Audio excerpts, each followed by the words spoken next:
Irmãos queridos, irmãs queridas, nós vamos dar início agora à primeira exposição bíblica da série sobre a teologia do Evangelho.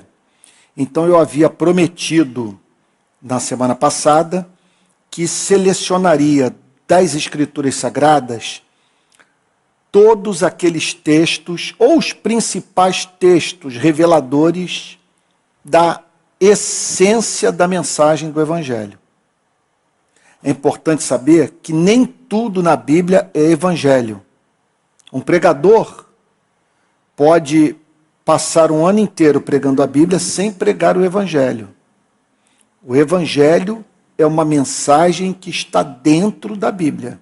E é dever de todo pregador mostrar como as mais diferentes passagens das Escrituras levam aquele que ouve a pregação a conhecer o Evangelho, a chegar ao Evangelho.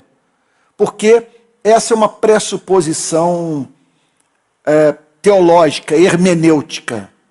Todos os textos da Bíblia levam ao Evangelho. E cabe ao pregador trabalhar duro para saber, por meio dessas mais diferentes passagens, chegar à mensagem de Cristo.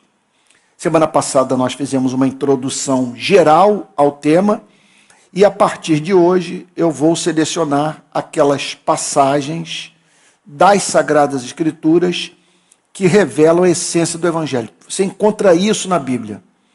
Versículos que revelam uma síntese do Evangelho. Na verdade é o seguinte, são versículos que, se você os entender, terá compreendido o Evangelho.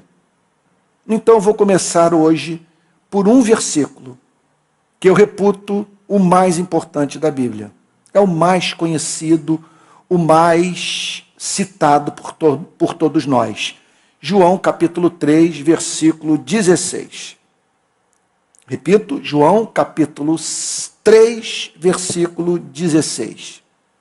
Que diz assim: porque Deus amou o mundo de tal maneira que deu o seu Filho unigênito para que todo o que nele crê não pereça, mas tenha a vida eterna.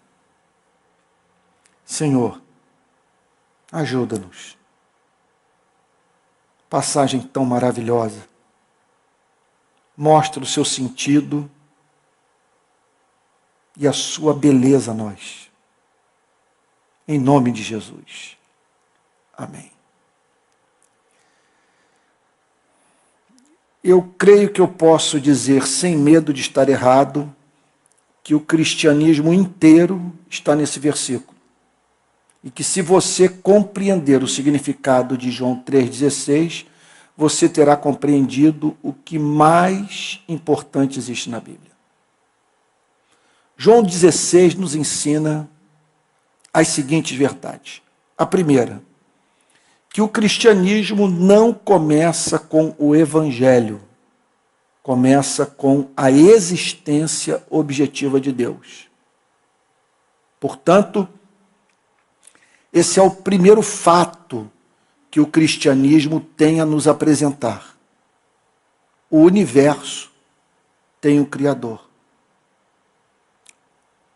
Há nele um ser autoexistente. Vamos assim dizer, ele existe pela necessidade do seu próprio ser. Ele não tem início. Ele é a causa única de tudo o que foi criado. A Bíblia não se propõe a defender a existência de Deus. Nós não encontramos nas Sagradas Escrituras um tratamento dogmático para o tema. As Escrituras não fazem, vamos assim dizer, uma ampla apologética, uma ampla defesa racional da existência de Deus. As Escrituras simplesmente dão como líquida e certa a existência de um Criador. Há passagens que declaram explicitamente que tolo é aquele que enxerga a vida prescindindo desse elemento básico da visão cristã de universo: Deus e sua existência objetiva. Então, um texto clássico sobre esse tema, que mostra como que é ato de suprema afronta aos céus e fruto de gravíssima escuridão espiritual, o homem negar o seu Criador, ou chamar de Deus aquilo que não é Deus. Diz assim Romanos capítulo 1, versículo 18. A ira de Deus se revela do céu contra toda impiedade e injustiça dos seres humanos que, por meio da sua injustiça, suprimem a verdade. Pois o que se pode conhecer a respeito de Deus é manifesto entre eles, porque Deus lhes manifestou. Porque os atributos invisíveis de Deus, isto é, o seu eterno poder e a sua própria divindade, claramente se reconhecem desde a criação do mundo, sendo percebidos por meio das coisas que Deus fez.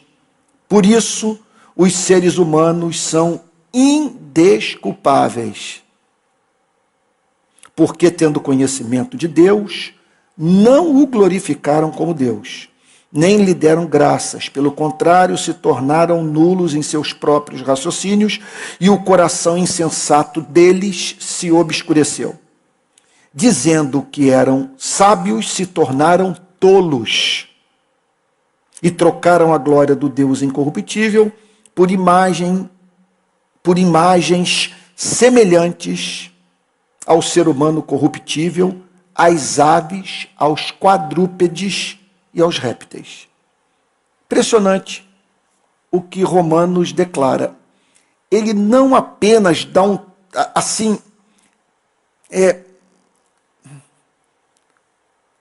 não dá um tratamento formal para a existência de Deus, para se provar a existência de um Criador, embora ele o fale claramente, mas não dá um tratamento filosófico como nós encontramos nas obras de um homem como Tomás de Aquino.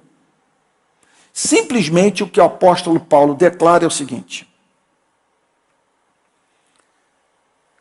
que quando nós olhamos para o universo e a sua forma, nós nos deparamos com uma extraordinária pista deixada por Deus da sua existência. Primeiro, nós temos que explicar a existência nua e crua da vida. Se só existisse uma pedra, ela por si só se constituiria num tremendo problema filosófico. Ela existe, ela está ali. Como surgiu? A existência dessa pedra aponta para um ser infinito, eterno, autoexistente. Porque o nada cria. Tem que haver no universo um ser que tenha em si, repito, o poder de ser. A ideia de que Deus criou a si mesmo fica muito bonitinha na boca de uma criança, mas é uma absoluta contradição. Porque para existir, ele teria que, para ele ser causa de si mesmo, para ele criar a si mesmo, ele teria que existir antes de existir, o que é uma contradição. Mas o que mais impressiona o apóstolo Paulo não é tanto o argumento cosmológico. Esse discurso que eu acabei de fazer aqui, pequenininho, Ele, em filosofia, é chamado de argumento cosmológico da existência de Deus. Ele parte da seguinte pressuposição: as coisas existem e precisam ser explicadas. E só há uma explicação para a existência nua e crua delas.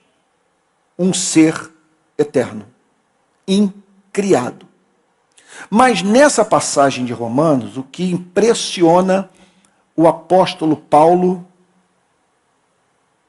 não é tanto a existência nua e crua das coisas,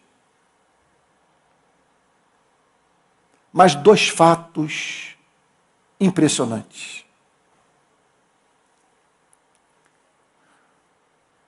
que percebemos mediante o contato com a criação. O primeiro deles é a harmonia do universo. A unidade na diversidade. Os mais diferentes elementos num convívio harmonioso.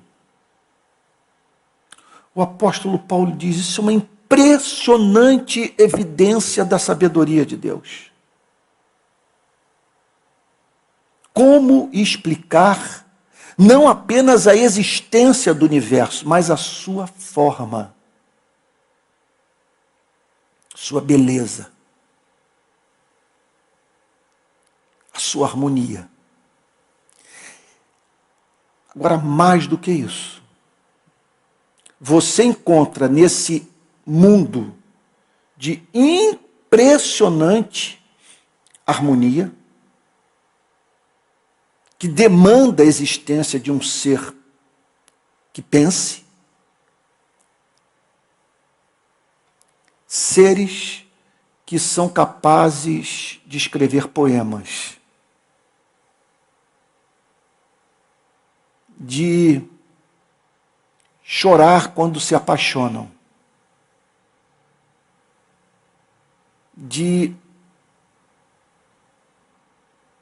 experimentar comoção profunda quando vem um filho nascer.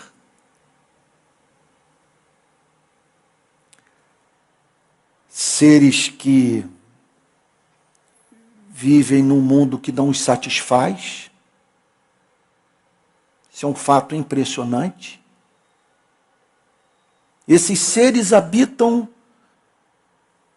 naquilo que Carl Sagan chamava de pálido ponto azul.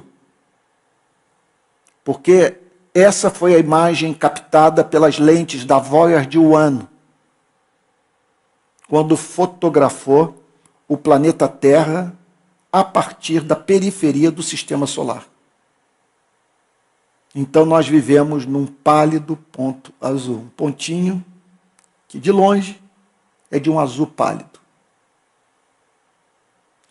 E esse planeta insignificante é habitado por seres que, em média, vivem 80 anos. Totalmente dependentes dessa criação para viver e que, contudo, não se satisfazem com o universo. É encontrado dentro deles um desejo por algo que essa vida não é capaz de lhes oferecer. Eles anseiam por um bem transcendente, transfinito, transtemporal. E outra coisa impressionante que é encontrada nesse planeta: se esses seres estiverem à beira de um rio e virem um ser humano se afogar, há uma voz dentro deles que diz que eles devem relativizar o instinto de sobrevivência, porque eles são movidos a lutar pela preservação de suas vidas, mas há uma voz dentro deles que os leva a ver como racional abrirem mão da sua segurança pessoal a fim de cumprirem um dever ético: salvar a vida do seu semelhante. O que Paulo está dizendo é o seguinte: quando você vê o universo e sua forma, e os seres humanos, você é levado a cair de joelhos, e só não faz em razão do poder do pecado. Na verdade, o que Paulo está declarando em Romanos capítulo 1, a partir do verso 18, é o fundamento da teologia de um homem como João Calvino, que dizia que os seres humanos são possuidores, na totalidade da espécie, daquilo que Calvino chamava de semen religiones, da semente da religião. Calvino também usava uma outra terminologia em latim, sensus divinitatis, um sentido da divindade, de modo que para o calvinismo, à luz de Romanos capítulo 1, versículo 18, não há ateu. O que existe são pessoas que sufocam o conhecimento de Deus que lhes é inato. O apóstolo Paulo declara que eles suprimem a verdade. A verdade existe. E note, a verdade suprimida não é destruída. Ela permanece no coração humano. O que o homem faz é suprimi-la, por isso de ser interessante. Porque se Deus existe, se Deus não existe, está desfeito o conceito de pecado e, consequentemente, o conceito de culpa e de juízo eterno. Portanto, o cristianismo parte da pressuposição de que Deus existe. Isso é maravilhoso. Contudo, para a fé cristã, a palavra Deus não basta. Como disse C.S. Lewis, não é a fé em Deus que me dá esperança, mas a fé nesse Deus, no Deus revelado por Jesus Cristo. Os cristãos, portanto, não afirmam apenas a existência de um ser autoexistente, infinito, imutável e único. São os 4 atributos que só Deus possui e ele não pode compartilhar com nenhuma de suas criaturas. Repito, autoexistência, infinidade, imutabilidade e unicidade. Ele é único, ele não muda, ele é infinito. Em relação, por exemplo, ao espaço, disse que ele é onipresente. Do ponto de vista do exercício da sua vontade, do seu poder, declara-se que ele é onipotente. Ele exerce completo controle sobre aquilo que ele criou. E do ponto de vista do seu conhecimento, ele é onisciente, ele conhece tudo. Mas a infinidade de Deus qualifica todas as suas virtudes. Dizer que Deus é infinito significa dizer que ele é infinito em sabedoria, infinito em amor, infinito em justiça, infinito em poder. Ele é único, não há outro igual a ele, ele é imutável, ele é infinito e ele é autoexistente. Contudo, João 3,16 acrescenta uma outra palavra. João 16 não apenas apresenta a palavra Deus. João 3,16 associa à palavra Deus um verbo. O texto declara que esse Deus amou o mundo. Que declaração! O cristianismo declara, portanto, que o Criador é pessoal. Você pode dizer para ele, eu amo. E isso fazer sentido para ele e para você. Porque ele é pessoal e você é pessoal. Ele é capaz de amar. Você pode escrever um poema para ele. E você pode esperar que, numa noite de aflição, ele entenda da sua dor. E no momento da mais intensa felicidade, você encontre no universo alguém para quem você pode dizer muito obrigado. O inferno é você, no momento da mais intensa alegria, não ter ninguém no cosmos para agradecer. O Deus cristão, portanto, é pessoal. E isso nos remete para um outro tipo de universo. João 3,16 não apenas está afirmando que o cosmos tem um Criador, que existe um Criador. João 3,16 está declarando que ele é capaz de sentir. E aí nós nos deparamos com um mundo totalmente diferente daquele, por exemplo, presente no existencialismo francês ou no existencialismo alemão.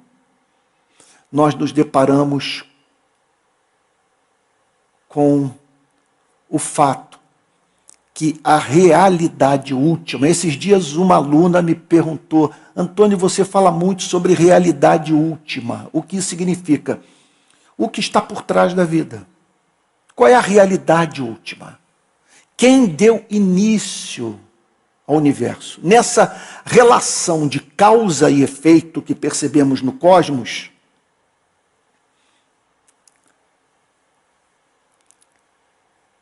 quem criou o movimento? Vamos assim dizer, quem deu o pontapé inicial nessa partida de futebol? A maravilha de João 3,16 é por meio do contato com a mensagem do Evangelho chegarmos à conclusão que a realidade última é doce, é misericordiosa, é leal, é benigna, é bondosa. Deus amou. Isso é coisa de fazer a gente perder o fôlego. O Deus amor muda tudo. Se Deus amou, a vida tem sentido. Se Deus amou, ainda que estejamos confusos diante da inescrutabilidade dos planos de Deus em nossa vida, uma vez que lidamos com tanto sofrimento, com tanto desapontamento, com tanta oração não respondida, nós sabemos, entretanto, se Deus é amor,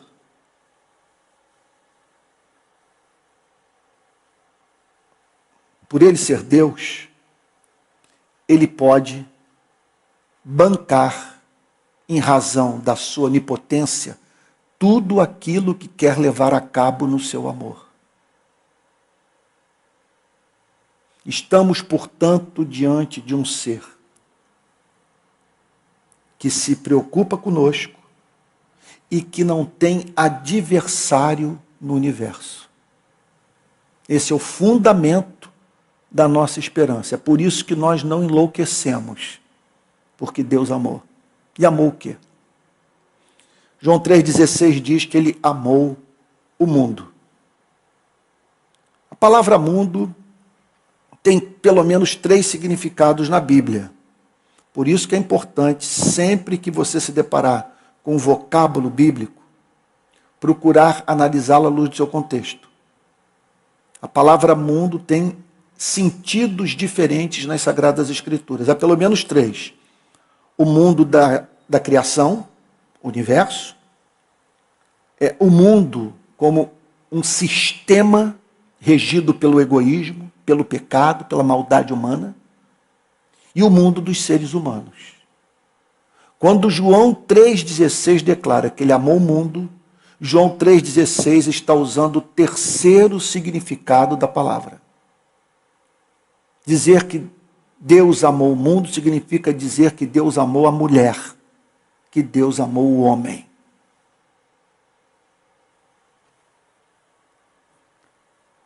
É um negócio de tirar o fôlego. É uma coisa espantosa. É gloriosa demais para a gente sobre ela falar. E se nós entendêssemos de fato a verdade, nós teríamos, sei lá,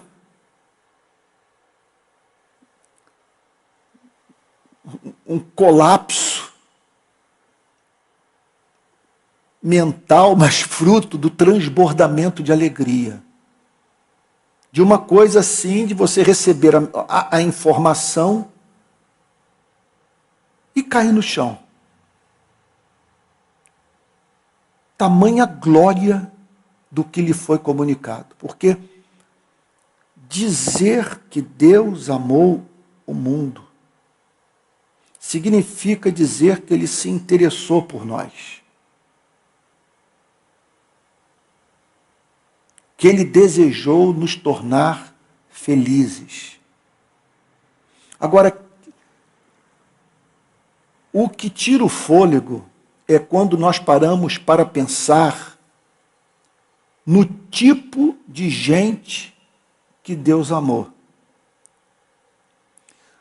Porque quando a Bíblia declara que ele amou o mundo, a Bíblia está afirmando que ele amou fazedores de guerra,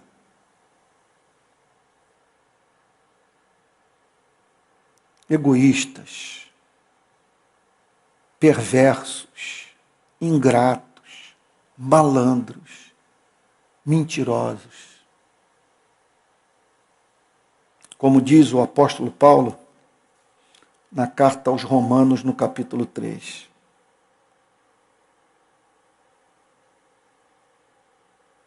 Pois já temos demonstrado que todos, tanto judeus como gregos, estão debaixo do pecado. Como está escrito, não há justo nenhum sequer. Não há quem entenda, não há quem busque a Deus. Todos se desviaram e juntamente se tornaram inúteis. Não há quem faça o bem.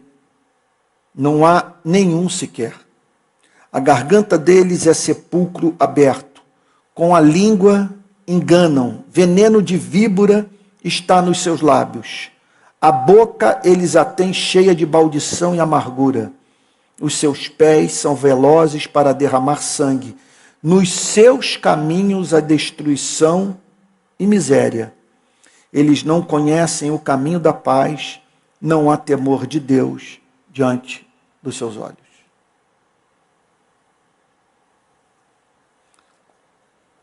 Quando ele diz que Deus amou o mundo, está dizendo que Deus desejou a felicidade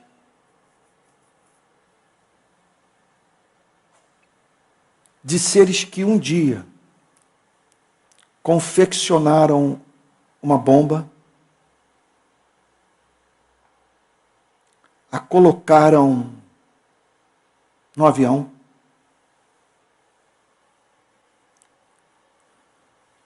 jogaram essa bomba de impressionante poder de destruição sobre uma cidade chamada Hiroshima. E o mesmo eles fizeram com uma outra cidade chamada Nagasaki. Ou seja, eles praticaram o uso indiscriminado da força.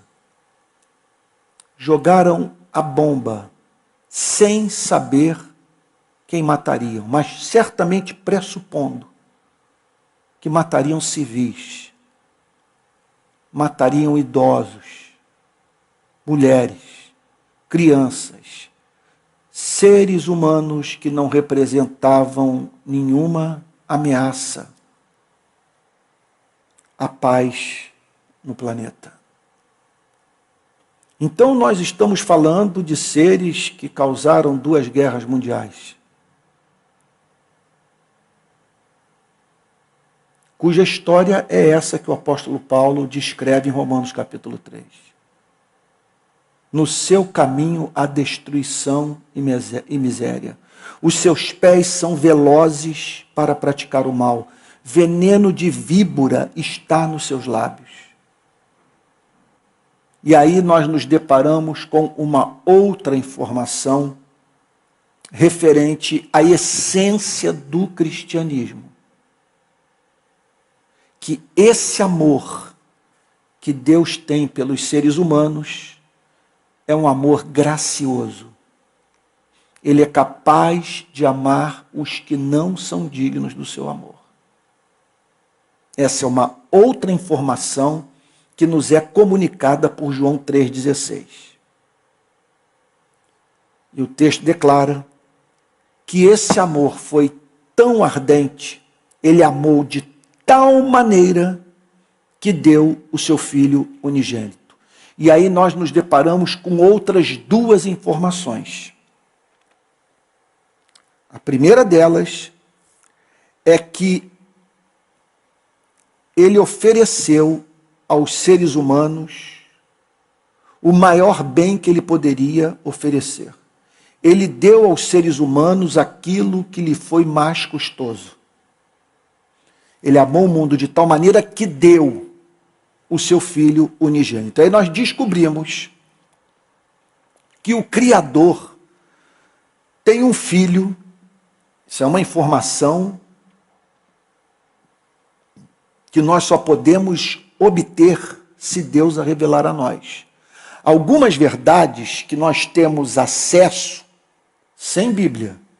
Nós não precisamos da Bíblia para saber que o planeta tem um Criador.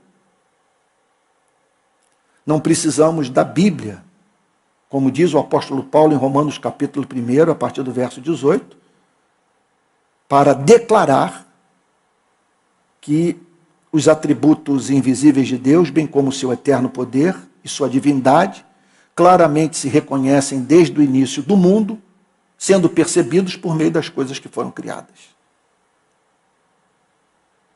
Vale a pena dizer o seguinte: o pecado ele não opera de certa forma, de modo uniforme em todos os seres humanos. Em alguns seres humanos, ele opera levando os seres humanos ao ateísmo. Em outros seres humanos, ele opera levando esses mesmos seres humanos a acreditarem em Deus.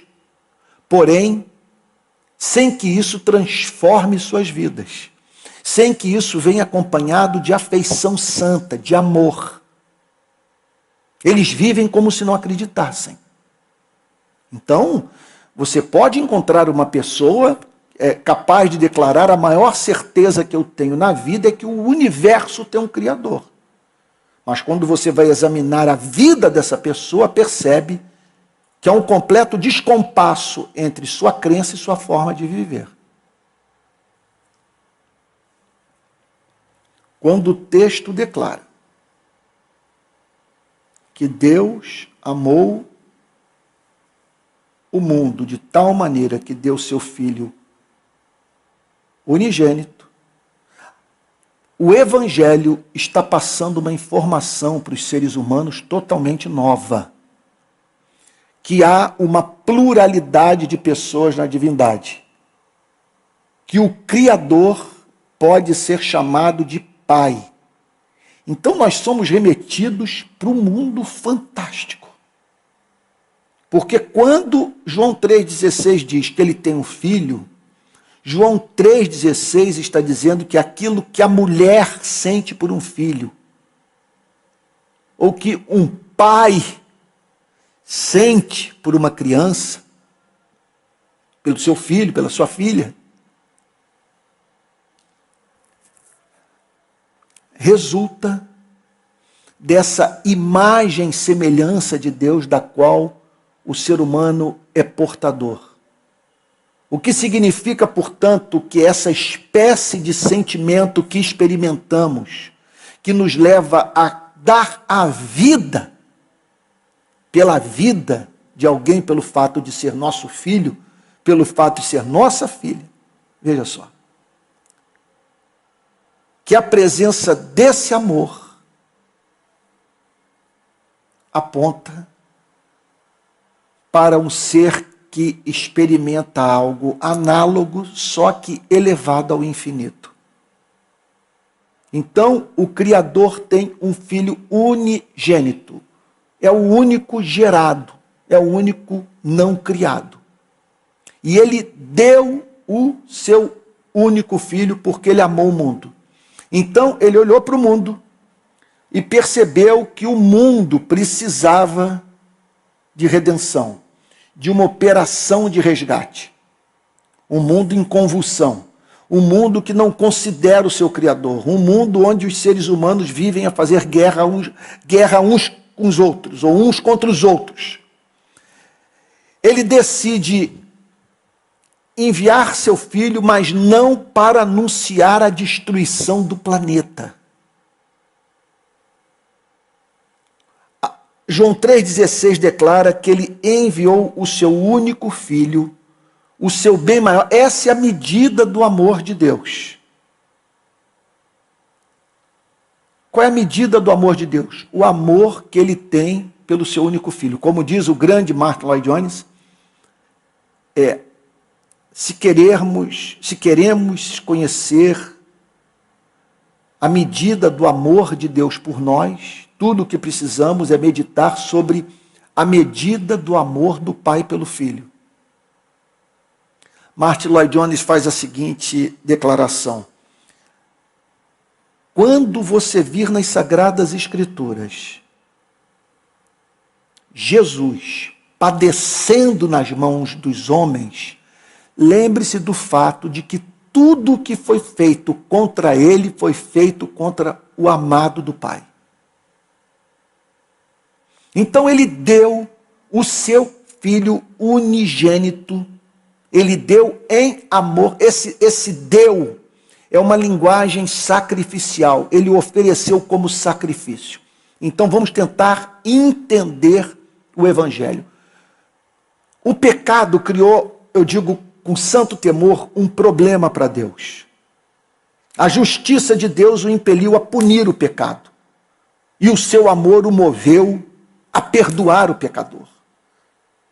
Então se estabeleceu o seguinte problema: como perdoar o pecador de modo justo? Como salvar seres que confeccionaram bombas atômicas, que inventaram campos de concentração?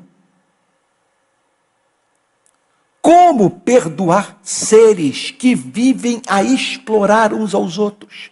Não há economia de um só país nesse momento, nesse planeta, que não seja baseada na exploração do homem pelo homem. Esse que é o ponto. Como perdoar seres que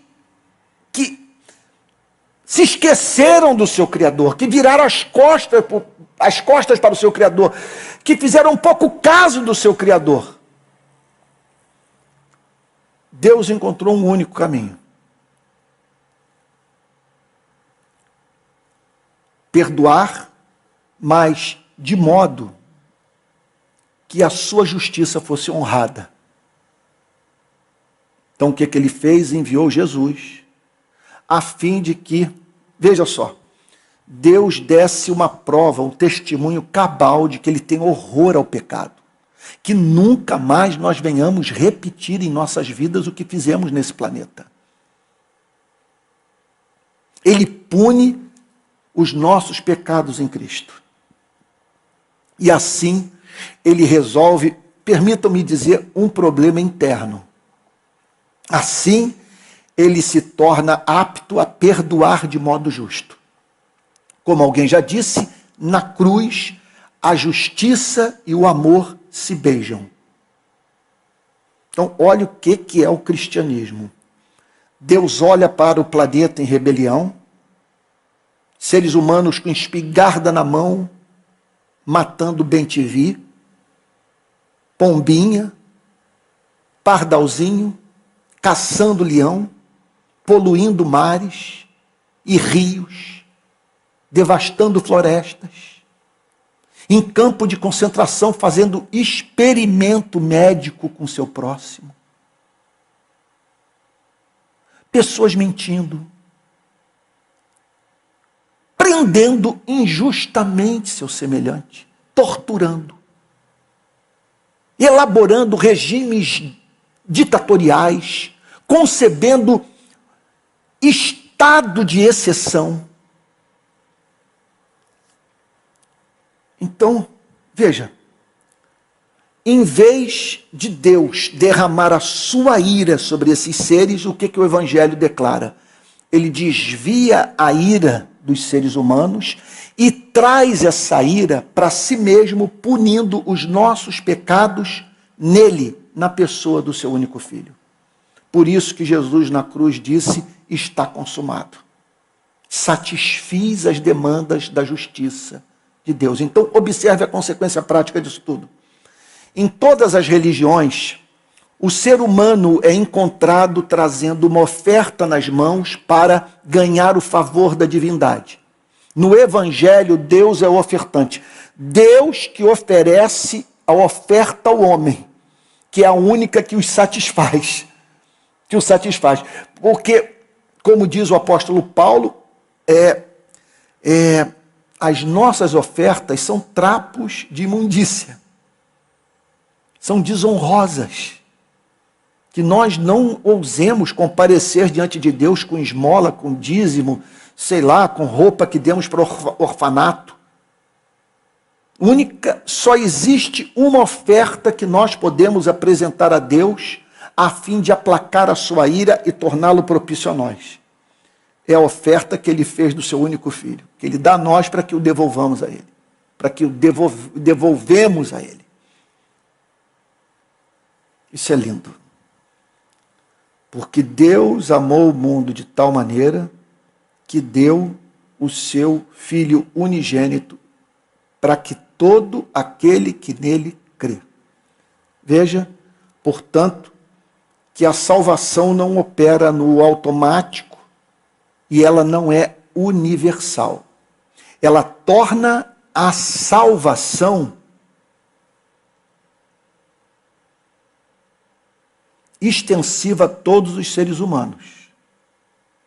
Mas só os que creem é que tiram proveito dessa oferta de salvação. Então, a mensagem tem como objetivo despertar fé, para que todo aquele que nele crê. O que significa crer? Não é crer na existência, porque os demônios creem na existência de Cristo, foram os primeiros a chamar Jesus de Filho do Deus Altíssimo. Esse crer pode ser melhor entendido por nós se o virmos como sinônimo de confiou, ou de confiar. Ele deu seu Filho unigênito para que todo aquele que nele confia, que crê na sua palavra. Como que isso se dá? Como que isso se dá? Essa foi uma das questões que mais mexeram comigo desde a minha conversão. Eu queria buscar um fundamento para a minha fé, uma vez que eu não estive no dia da crucificação. E eu não entrei no túmulo vazio. Eu não sou testemunha ocular, nem nenhum dos que aqui se encontram nessa noite.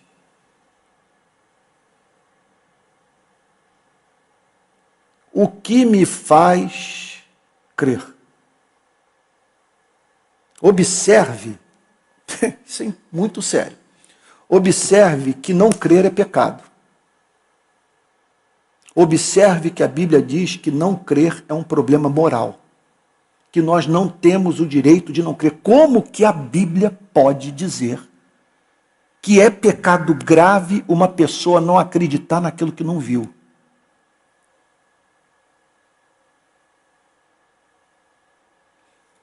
O Evangelho estabelece como condição indispensável para uma pessoa ser salva a fé em Cristo.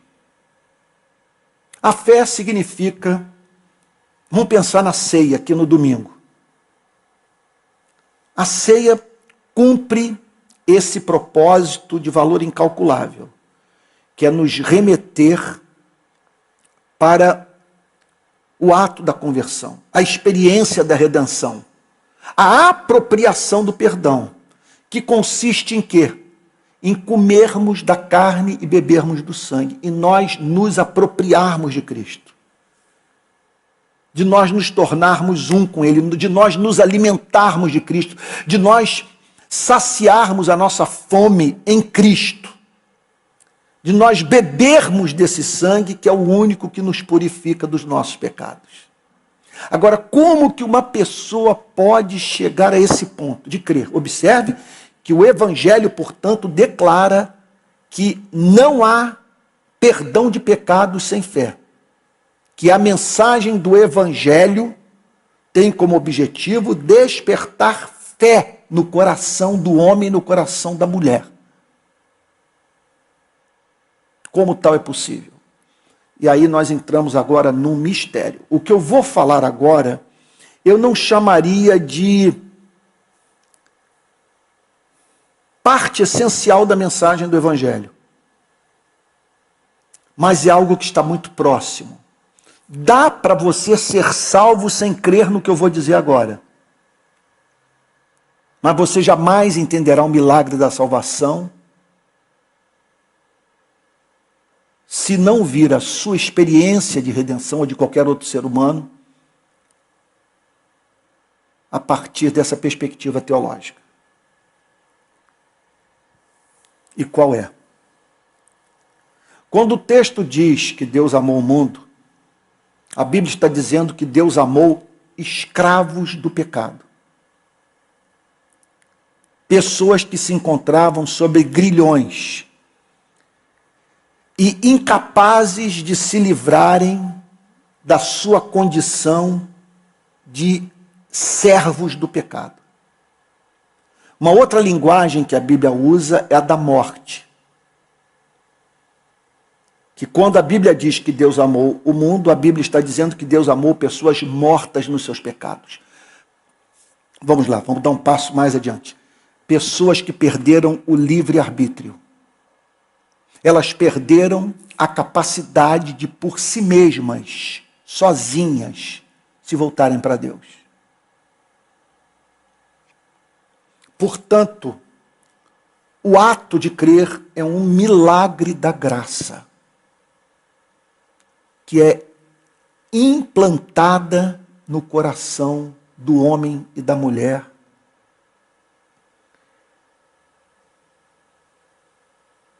que passaram por essa experiência de redenção. E o que a graça faz? Vamos lá. Eu disse para vocês que Deus amou o mundo de tal maneira que deu seu Filho unigênito. Você não esteve lá. Você não viu ele no Monte Calvário saindo daquela sepultura.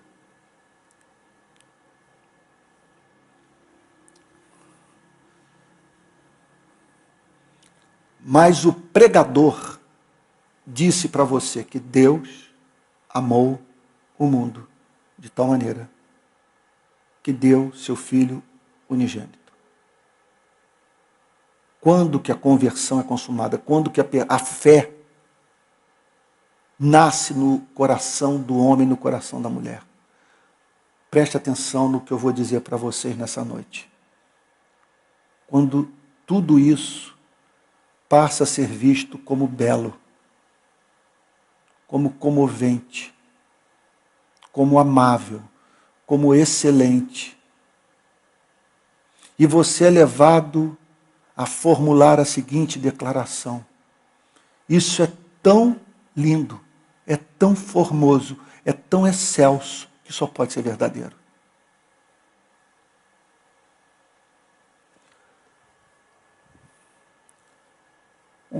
A fé reformada chama isso de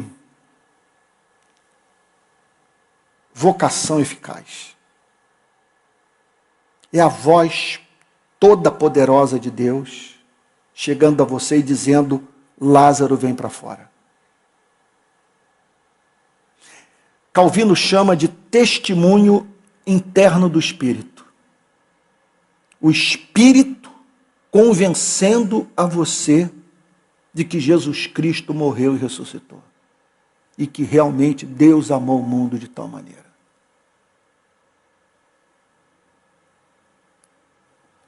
Para que todo aquele que nele crê não pereça. O objetivo, portanto, desse plano de redenção é preservar os seres humanos de uma espécie de morte, para que todo aquele que nele crê não pereça. O que significa perecer? É horrível falar sobre isso.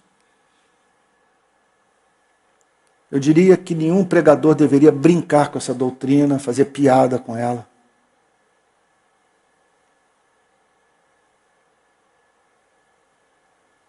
É horrível pensar que seres humanos vão passar por isso. Perecer significa perder a alma. Você nunca mais ter interesse por Deus. Ouvir essa história toda e isso o enfastiar. E isso o cansar. Você ter outros interesses mais na vida. Perecer significa você ser tornado incapaz de dizer: o pardal encontrou casa, a andorinha ninho para si onde acolhe os seus filhotes, mas eu os teus altares. Salmo 84. Perecer significa você jamais ser movido a declarar o que o Senhor Jesus falou para a samaritana meio-dia no poço de Jacó.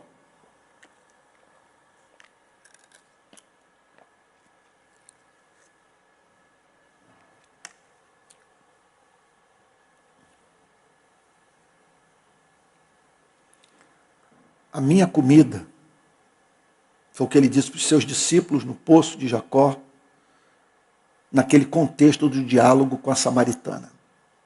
A minha comida consiste em fazer a vontade daquele que me enviou, em realizar a sua obra.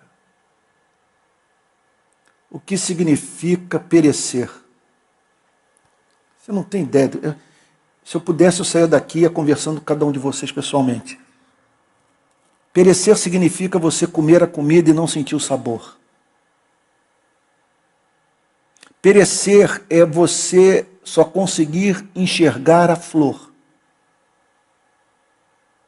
mas não divisar quem está por trás dela.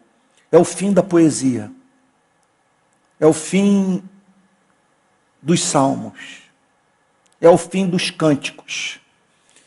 E você está num estado de letargia espiritual tão profundo que julga que a sua falta de afeto para Cristo é sinônimo de maturidade. Que você tem uma mente mais filosófica. Você perdeu o ser. Perecer significa nunca mais se reconciliar com Deus. Não ter comunhão com Deus. Perecer significa você não voltar para casa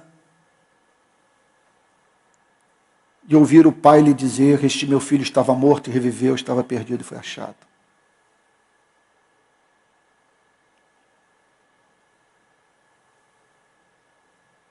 Sabe o que é perecer?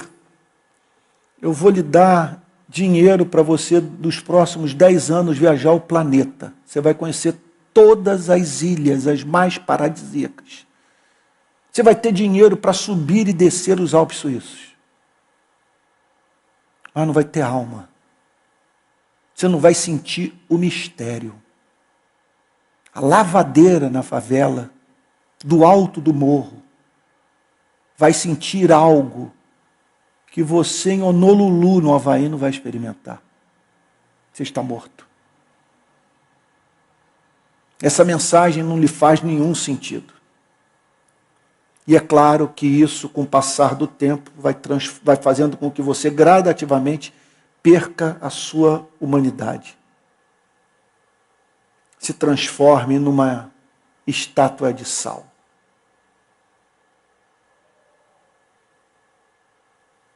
E a perda da comunhão com Deus? De que vale o homem ganhar o mundo inteiro e perder o seu ser, perder a sua alma. Então, por que esse elemento de morte? Porque essa é a condição do mundo. O mundo que Deus amou é um mundo morto nos seus delitos e pecados. E a justiça exige que pereçam todos aqueles que rejeitaram a oferta de salvação. Então, quando você perguntar por que, alguém lhe perguntar por que existe o inferno, lembre-se que João 3,16 declara que Deus enviou Cristo para acabar com o inferno. E os seres humanos não quiseram.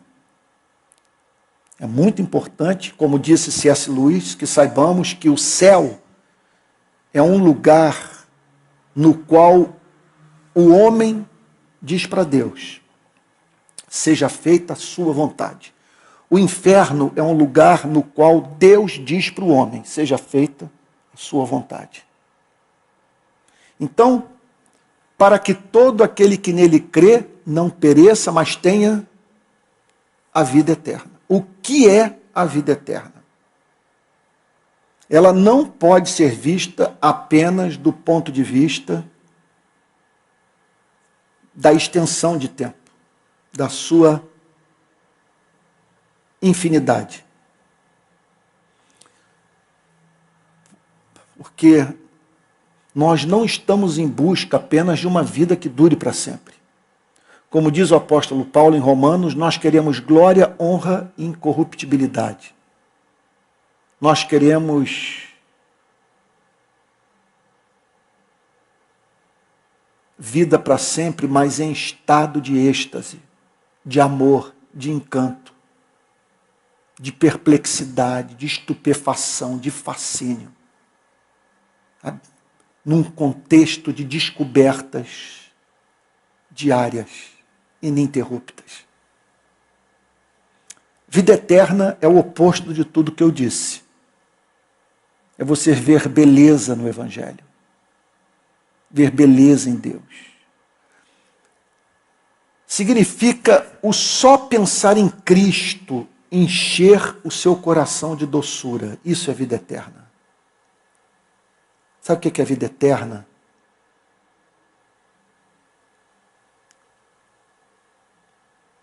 É você, por saber quem é,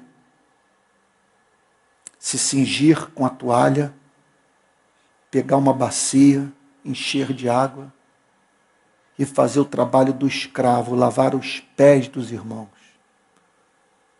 Porque você sabe quem é. E por estar transbordando de felicidade, é levado a dizer: eu não tenho pelo que mais lutar na vida, porque eu sou do meu amado. E o meu amado é meu. E por isso eu sou livre até para ser coadjuvante da história de outros. Eu posso fazer o trabalho daquele que é ignorado, porque eu sei quem eu sou. Eu sei que não sou ignorado por Deus. Vida eterna é isso. Vida eterna, o que é a vida eterna? Vida eterna é para onde você olhar, contemplar a glória de Deus.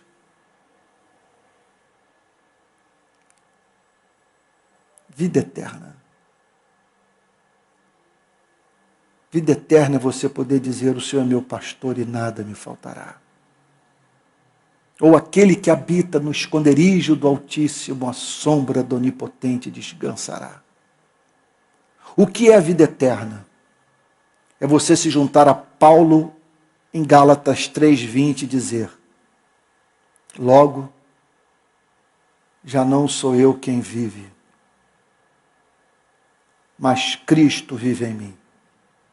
E esse viver que agora tenho na carne, vivo pela fé no Filho de Deus que me amou e a si mesmo se entregou por mim.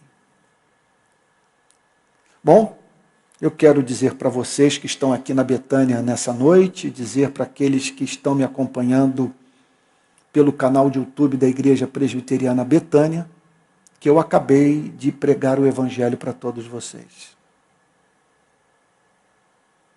Com que objetivo? Para que você não pereça, mas sim, pela fé, obtenha a vida eterna.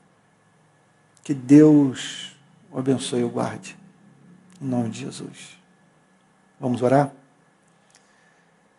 Pai Santo, que história extraordinária. Sela essas verdades no nosso coração e ajuda-nos a compreender todos os seus desdobramentos, Senhor. Todas as suas implicações práticas. Em suma, o que nós te pedimos nessa noite é que possamos ter acesso aos tesouros das insondáveis riquezas do Deus Pai em Cristo Jesus, o nosso Senhor. Se alguém nos ouvindo nessa noite, ou alguém que haverá de um dia ouvir essa mensagem, e que no ato de parar para escutá-la, ainda não provou da experiência do novo nascimento, que o Senhor use essa pregação até o último dia em que ela for veiculada, para a redenção dos seres humanos e para o encanto do seu povo. Nós oramos assim, em nome de Jesus, com perdão dos nossos pecados. Amém. Uma boa noite para vocês, uma boa noite para aqueles que estão nos acompanhando e até a próxima segunda.